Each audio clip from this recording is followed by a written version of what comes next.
എല്ലാവർക്കും നമസ്കാരം. എൻ്റെ പേര് കവിത. കവിത പ്ലസ് ചാനലിലേക്ക് എല്ലാവർക്കും സ്വാഗതം. എൻ്റെ വളരെ വലിയൊരു ആഗ്രഹമായിരുന്നു ഒരു യൂട്യൂബ് ചാനൽ തുടങ്ങുക എന്നത്. അത് ഞാനിപ്പോൾ സാക്ഷാത്കാരത്തിൽ കൊണ്ടുവന്നിരിക്കുകയാണ്. എന്നെ നിങ്ങളെല്ലാവരും സപ്പോർട്ട് ചെയ്യുമെന്ന് ഞാൻ കരുതുന്നു. ഇന്നിപ്പം ഞാൻ പറയാൻ ആഗ്രഹിക്കുന്ന വിഷയം വിഷ്ണു സഹസ്രനാമത്തെക്കുറിച്ച് കുറച്ച് കാര്യങ്ങൾ പറയാമെന്നാണ്. ഇപ്പോൾ എൻ്റെ ആദ്യ അഡ്മിഷനിൽ ഞാൻ എൻ്റെ കൂടെ പ്രത്യേകിച്ച് 2020 മുതൽ എൻ്റെ കൂടെ ഉണ്ടായിരുന്ന ആ വിഷ്ണു സഹസ്രനാമത്തെ ഞാൻ ആ സമയത്ത് മറന്നു പോകുന്നു. അപ്പോൾ തൊട്ടപ്പുറത്ത് ബെഡിലുണ്ടായിരുന്ന ആതിരമോള് വിഷ്ണു സഹസ്രനാമം ചൊല്ലുന്നത് കേട്ടിട്ടാണ് ഞാൻ വീണ്ടും ചേട്ടനോട് പറഞ്ഞ് അമൃതയിലെ ബുക്ക് സ്റ്റോളിൽ നിന്ന് വിഷ്ണു സഹസ്രനാമം മേടിപ്പിക്കുന്നത്. അങ്ങനെ ഞാനും വിഷ്ണു സഹസ്രനാമവും എൻ്റെ ബെഡിലങ്ങനെ. അപ്പോൾ ജൂനിയർ ഡോക്ടേഴ്സൊക്കെ ഉണ്ട്, ഹിന്ദിക്കാർ ഡോക്ടേഴ്സൊക്കെ ഉണ്ട്, ഭയങ്കര സ്നേഹമാണ്. അപ്പോൾ അവർ വന്നിട്ട് അമ്മ വിഷ്ണു സഹസ്രനാമം ചൊല്ലുക ചോദിക്കും. അപ്പം ഞാൻ വിഷ്ണു സഹസ്രനാമം ചൊല്ലുവാണെങ്കിൽ അവരെന്നെ ഡിസ്റ്റർബ് ചെയ്യില്ല, പോയിട്ട് തിരിച്ചു വരും. അങ്ങനെ അഡ്മിഷനിൽ ഒത്തിരി സ്നേഹത്തിൻ്റേതായ ഒത്തിരി സന്ദർഭങ്ങൾ ഉണ്ട്. അപ്പം ഈ വിഷ്ണു സഹസ്രനാമം ഞാൻ ആതിരയ്ക്ക് വേണ്ടിയാണ് ചൊല്ലാൻ തുടങ്ങിയത്. അവൾ കൊച്ചുകുട്ടിയാണ്, അവളുടെ മോഹങ്ങളൊക്കെ കണ്ടപ്പോൾ അവൾക്ക് വേണ്ടി ഞാനത് ചൊല്ലാൻ തുടങ്ങി. അപ്പം 41 ദിവസമായിരുന്നല്ലോ ആദ്യത്തെ അഡ്മിഷൻ. അപ്പം ഞങ്ങൾ നല്ല കൂട്ടുമായിരുന്നു. അപ്പോൾ അവളുടെ കൂട്ടുകാരൊക്കെ വരുന്നതും ഒക്കെ ഞാൻ എപ്പോഴും, കോളേജിലെ കൂട്ടുകാരൊക്കെ വന്ന് എല്ലാവരും ഭയങ്കര സന്തോഷത്തോടെയൊക്കെ പോകുന്നത് ഞാൻ ഇപ്പോഴും ഓർക്കുന്നു. അപ്പോൾ അവൾക്ക് അവളുടെ ആഗ്രഹങ്ങൾ, മോഹങ്ങളൊക്കെ പൂവണിയട്ടെ, ആ ഒരു ഇതിലാണ് ഞാൻ വിഷ്ണു സഹസ്രനാമം ആ സമയത്ത് ചൊല്ലാൻ തുടങ്ങിയത്. അപ്പം അങ്ങനെ ചൊല്ലി ഡെയിലി ആ ഒരു ടൈമിൽ ഞാൻ ചൊല്ലും. അപ്പോൾ ചിലപ്പോൾ രാവിലെയും ചൊല്ലും, ചിലപ്പോൾ വൈകിട്ടും ചൊല്ലും. കാരണം വെറുതെ ഇരിക്കുകയാണല്ലോ, അപ്പോൾ നമുക്കെപ്പം വേണേലും ചൊല്ലാമല്ലോ. അങ്ങനെ ചൊല്ലി അതൊരു വല്ലാത്ത ധൈര്യമായിരുന്നു. കാരണം ഈ കീമോതെറാപ്പിയുടെ ബുദ്ധിമുട്ടുകളെ എല്ലാം ചെറുക്കാനും അതിലൂടെ ശക്തി നേടാനും ഒക്കെ എന്നെ സഹായിച്ചത് ആ ഒരു പുസ്തകം തന്നെയാണ്. അങ്ങനെ ആ ഒരു വിഷ്ണു സഹസ്രനാമത്തിൻ്റെ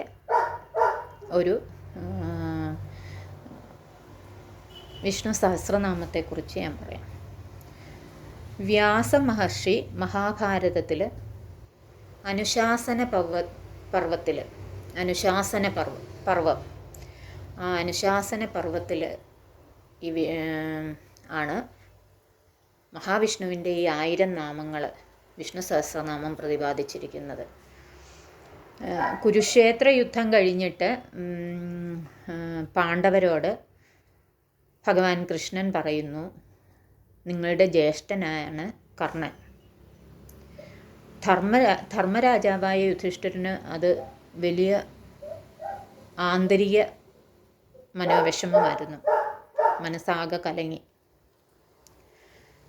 ഭഗവാൻ കൃഷ്ണൻ ഒത്തിരി ആശ്വാസങ്ങൾ പറഞ്ഞെങ്കിലും അതൊന്നും യുധിഷ്ഠിര രാജാവിന് അതൊന്നും ഒരു ആശ്വാസമായില്ല.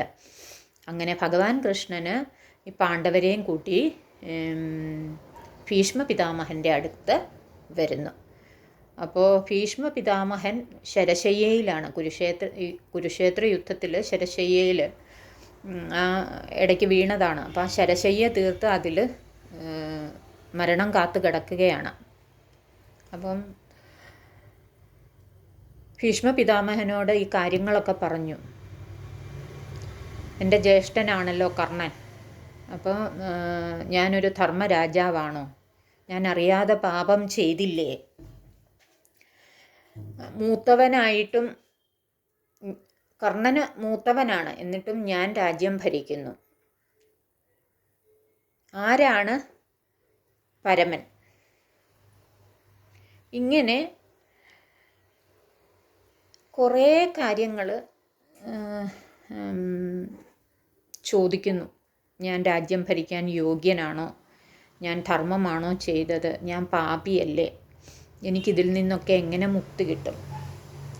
ചക്രവർത്തിമാർക്ക് അശ്വമേധയാഗങ്ങളുണ്ട്. അപ്പോൾ ഒരു സാധാരണക്കാരന് ഇതുപോലൊരവസ്ഥ വന്നാൽ അവൻ എങ്ങനെ മുക്തി കിട്ടും?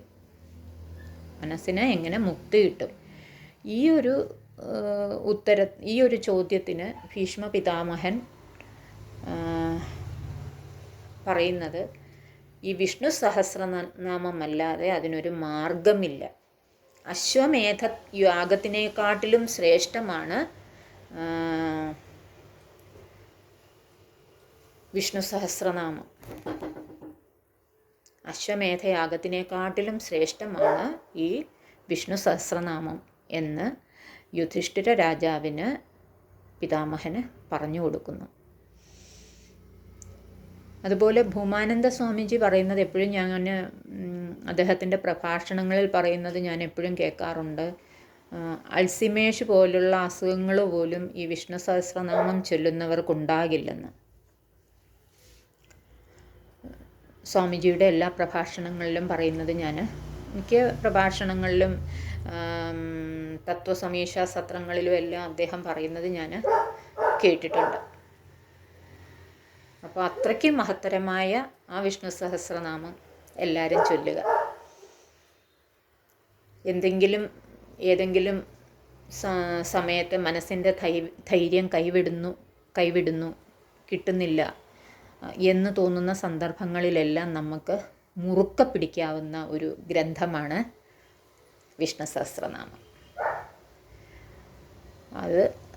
അത് ഇന്ന സമയമില്ല, നമുക്ക് പറ്റുന്ന സമയം നമ്മൾ വൃത്തിയോടെ ശുദ്ധിയോടെ നമ്മൾ ഭഗവാന്റെ 1000 നാമങ്ങൾ ചൊല്ലുക. അതിന് നമുക്ക് ആ സംസ്കൃതത്തിൽ ആ രീതിയിലും ചൊല്ലാം, അല്ലാതെ ഓരോ നാമങ്ങളും എടുത്ത് മലയാളത്തിലും ചൊല്ലാം.